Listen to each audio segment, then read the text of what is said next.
Hello, and welcome back to Just a Dude podcast. It's Friday, where we dive into the stories that are shaping our world. I'm Nathan, and today's episode is all about government moves in 2025. Seems like Trump and his administration have been busy and dominating the news for the last few weeks.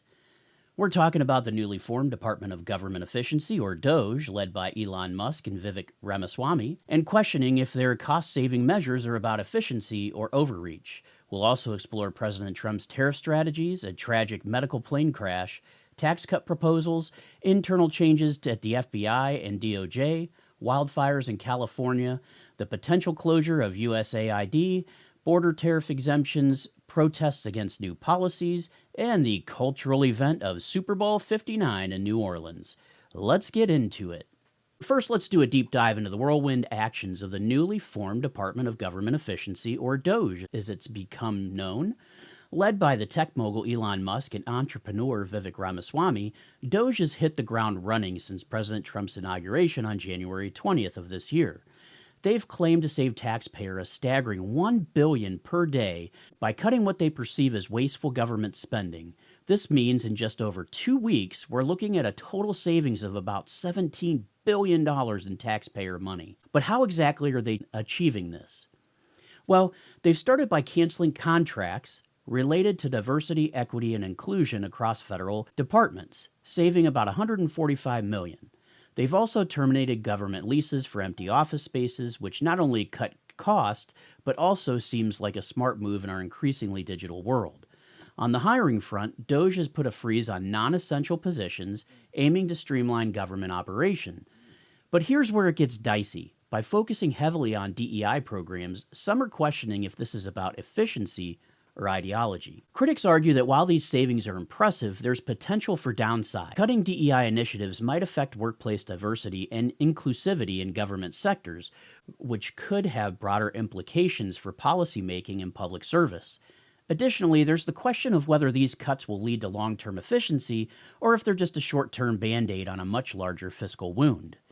The real test for DOGE will be in the balance between cutting costs and maintaining or even enhancing government functionality. We'll have to watch closely how these changes affect the everyday workings of government services and whether the public perceives these moves as beneficial or detrimental in the long run. In the meantime, there's a degree of feigned surprise among some folks about DOGE's actions, even though these steps were explicitly outlined during the election cycle. The apprehension seems to stem from the possibility of uncovering corruption and the potential links between politicians and this excessive spending.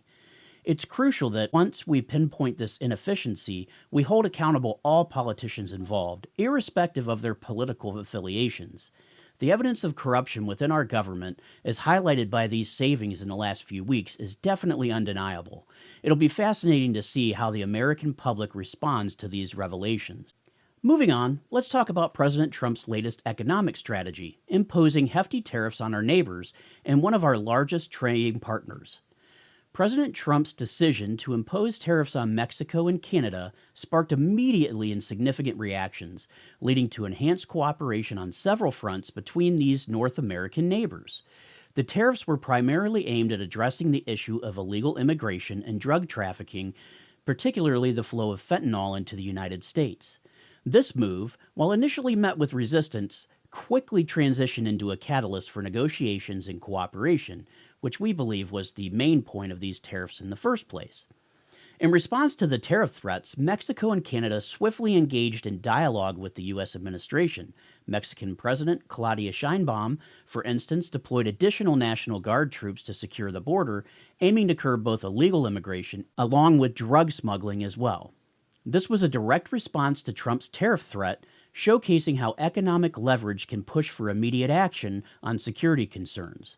Posts found on X after the announcement reflected this urgency, with some users noting that Mexico's cooperation came swiftly after Trump's tariff declaration, suggesting that the threat of economic penalties had a significant impact on policy adjustments. Similarly, Canadian Prime Minister Justin Trudeau responded by intensifying border security measures and committing to a more robust dialogue on shared concerns such as drug trafficking.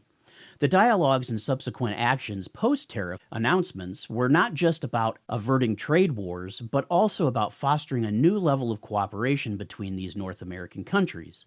The immediate engagement from both countries' leaders with Trump underscored the effectiveness of using tariffs as a negotiation tool and tactic, even if the approach was controversial. The tariffs demonstrated Trump's strategy of using economic leverage to address non-economic issues like security and immigration. While this approach raised concerns about economic repercussions and the health of international trade relations, it undeniably led to concrete actions for both Mexico and Canada aimed at addressing U.S. concerns. This period of heightened cooperation, spurred by the tariff threats, highlighted the complex interplay between trade policy and international relations, showing how economic measures can drive policy changes in areas beyond mere commerce. However, the long-term effects on trade relationships and the balance between cooperation and confrontation remain subject of ongoing analysis and debate. Moving to a tragic turn of events, a medical transport jet crashed in Philadelphia last week, killing all aboard and causing significant damage to the surrounding area. This incident is not just a news story, it's a heart-wrenching tragedy. The plane was carrying a young patient, her mother, and medical staff when it crashed shortly after takeoff. The implications of this crash are vast, from the immediate loss of life to the broader questions about the safety protocols of medical transport services and aeronautics overall. The National Transportation Safety Board has launched an investigation, but early reports suggest that the plane experienced some kind of mechanical failure. This incident has reignited discussions about the regulation and oversight of private medical flights. How do we ensure that these critical services are safe, especially when they're often the last hope for patients in dire need? The community's response has been one of solidarity, with many coming forward to support the affected families and the neighborhood where the crash occurred. It's a somber reminder of the risks involved in medical transport and aeronautics and the need for stringent safety measures. We'll keep you updated on the NTSB's findings and any changes that might come to the industry as a result of this tragedy. Our prayers are definitely with the families of those affected. Trump's proposing no tax on tips, which would be a game changer for everyone in the service industry. Imagine keeping all your tips without the IRS taking a slice. It's also about no tax on Social Security benefits for seniors, potentially giving them a bit more financial breathing room. And there's talks of no tax on overtime pay, which could really help those working those extra hours to make ends meet. But here's where it gets tricky. The plan includes making the 2017 tax cuts permanent, which sounds great, but analysts are pointing out that the rich might see the biggest benefits from this. There's also this idea of adjusting the SALT cap, but the details are fuzzy, and while eliminating tax breaks for billionaire sports team owners sounds like leveling the playing field, how much does that actually do for the average Joe? Plus, with talks of tariffs, we might see prices go up, which could eat into any tax savings. Now remember, all this needs Congress to play ball. The political landscape is as unpredictable as ever, and while some are hailing these proposals as a middle-class savior, others are skeptical about where the real benefits will land. As we move through 2025, we'll keep an eye on how much of this actually becomes law. Next, we're seeing significant shifts within the FBI and the Department of Justice following Trump's return to the White House. Reports suggest that there's been a demand for lists of agents involved in Trump-related investigations, hinting at potential purges or reassignments. This has raised alarm about political influence over law enforcement, potentially undermining the independence of these institutions. The administration's approach seems to be one of clearing out what they view as a political bias within these agencies. This has led to protests and widespread concern among legal experts about the integrity of law enforcement. How does one maintain the rule of law if investigations can be influenced by political vendettas? On the other hand, it is the purpose of the executive office to enforce those laws and to determine how those laws are enforced. On the other side, supporters of these moves argue it's about accountability and removing corruption or bias from the system. They claim it's necessary to restore trust in these institutions, which they believe have been used to target political adversaries. This situation is a delicate balancing act between ensuring justice is served without bias and maintaining the autonomy of law enforcement agencies. It's a story we'll continue to follow closely as the implications could reshape how we think about justice in America for years to come. Shifting gears now to a devastating natural disaster. The wildfires continue to ravage Southern California. These fires have not only claimed lives, with the death toll rising to 29, but have also caused immense property damage across Los Angeles. The images coming out of the area are heartbreaking, with entire neighborhoods reduced to ash. Firefighters have been battling these blazes under incredibly challenging conditions, with high winds, dry conditions, and landscapes that become all too familiar with this kind of disaster. The response has been swift, with evacuations saving many lives, but the scale of the destruction is a stark reminder of the growing threat of climate change and its impact on our communities. This tragedy isn't just about immediate loss. It's also about the long-term effects on the region. We're talking about the displacement of thousands of residents, the environmental impact, and the economic toll on what's one of the largest economic hubs in the world. The recovery will take years, and the question of how to rebuild in an era of increasing natural disaster is on everyone's mind. There's also been significant community response, showing the resilience of Southern Californians. From local charities to national organizations, support is pouring in, but it's clear that government intervention will be crucial. Policies around land use, emergency preparedness, and climate action are under scrutiny once again. We'll keep you updated on the recovery efforts and how this disaster might reshape the future of California policy and beyond. Continuing with today's news is a significant development in foreign policy and aid: the potential shutdown of the U.S. Agency for International Development, or USAID. This move, spearheaded by Elon Musk in his role with the Department of Government Efficiency, has stoked both debate and protest.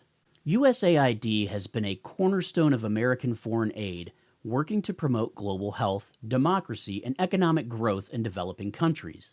The rationale behind this closure, according to DOGE, is to cut down on what they consider redundant or inefficient government spending. But this decision isn't without its controversies.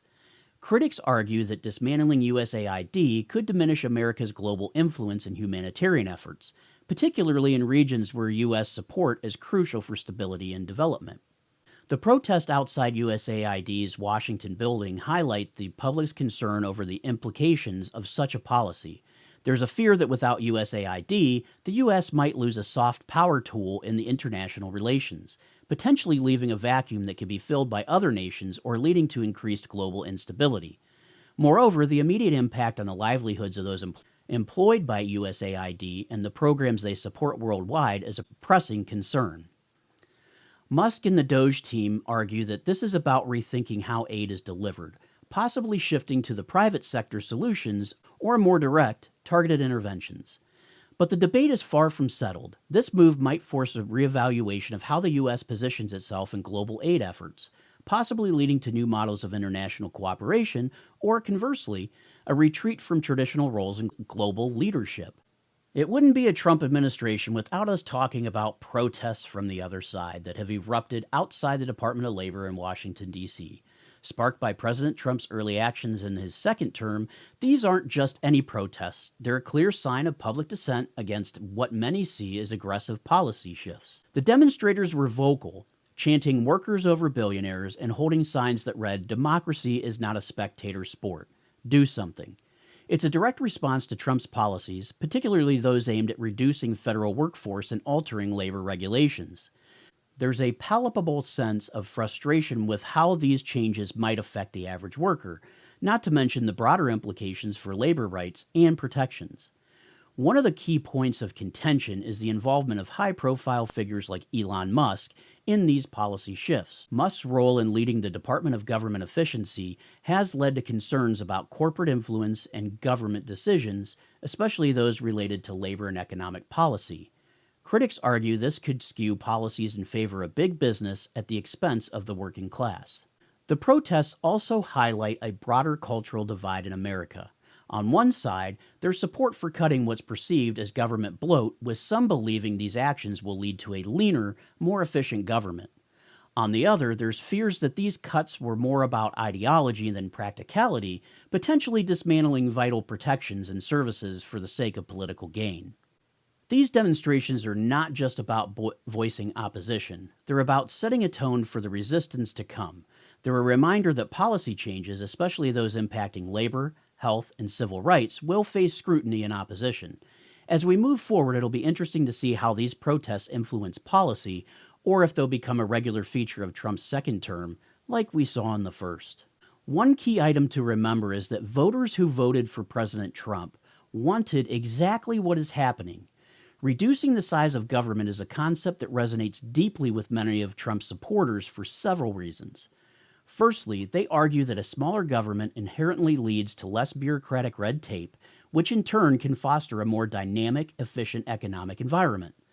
The idea is that by cutting down on government agencies, departments, and regulations, businesses can operate with more freedom, potentially leading to job creation, innovation, and economic growth. This aligns with the conservative principle of limited government intervention in the economy, where the market is trusted to regulate itself more effectively than government entities. For Trump supporters, this reduction represents a return to what they perceive as traditional American values of self-reliance and economic liberty. Moreover, Trump supporters often view government reduction as a way to tackle what they see as wasteful spending and corruption. They believe that by eliminating or downsizing government programs, tax dollars can be better allocated or returned to the citizens through tax cuts. This perspective is reinforced by Trump's narrative of draining the swamp, which implies a cleaning of government from what they consider to be inefficient, self-serving, or ideologically driven bureaucracies. For them, less government means less opportunities for political insiders to misuse public funds or push agendas that do not align with their values. By supporting policies that aim to shrink government size, they're backing a vision of government that is lean, transparent, and more accountable to the people rather than being bogged down by what they see as unnecessary government expansion. How these protests and possible legal changes play out will be interesting, but time will tell if these policies work and are legal. If you're like me, you've been counting down the days until the biggest event in American sports, the Super Bowl.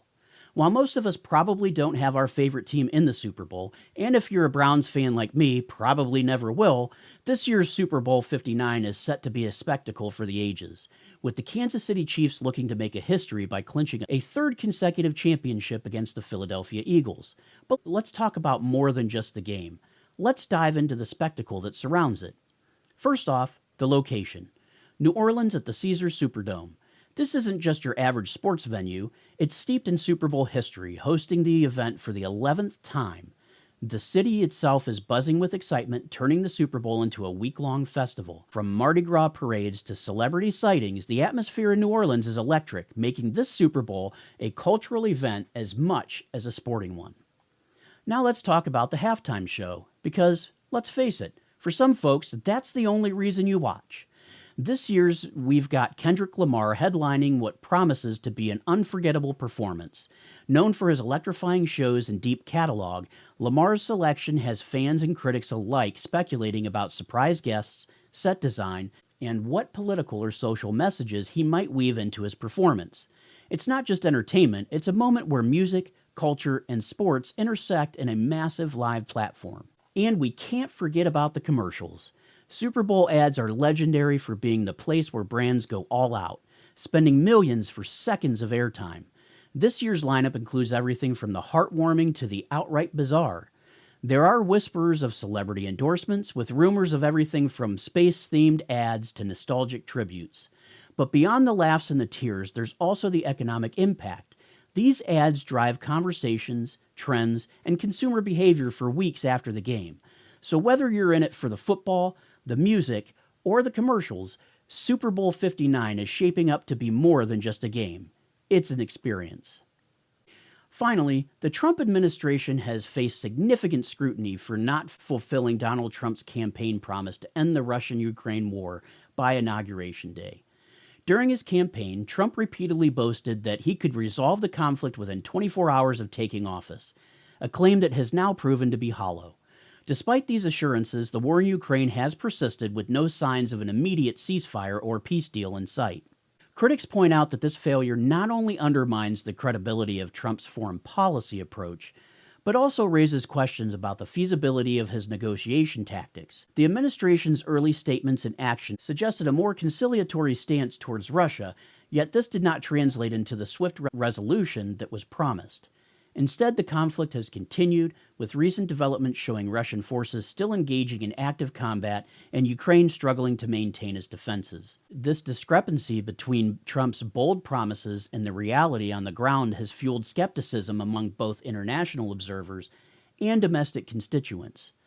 Posts found on X have echoed this sentiment, with users highlighting the unfulfilled promise as just one of many Trump campaign pledges left unmet.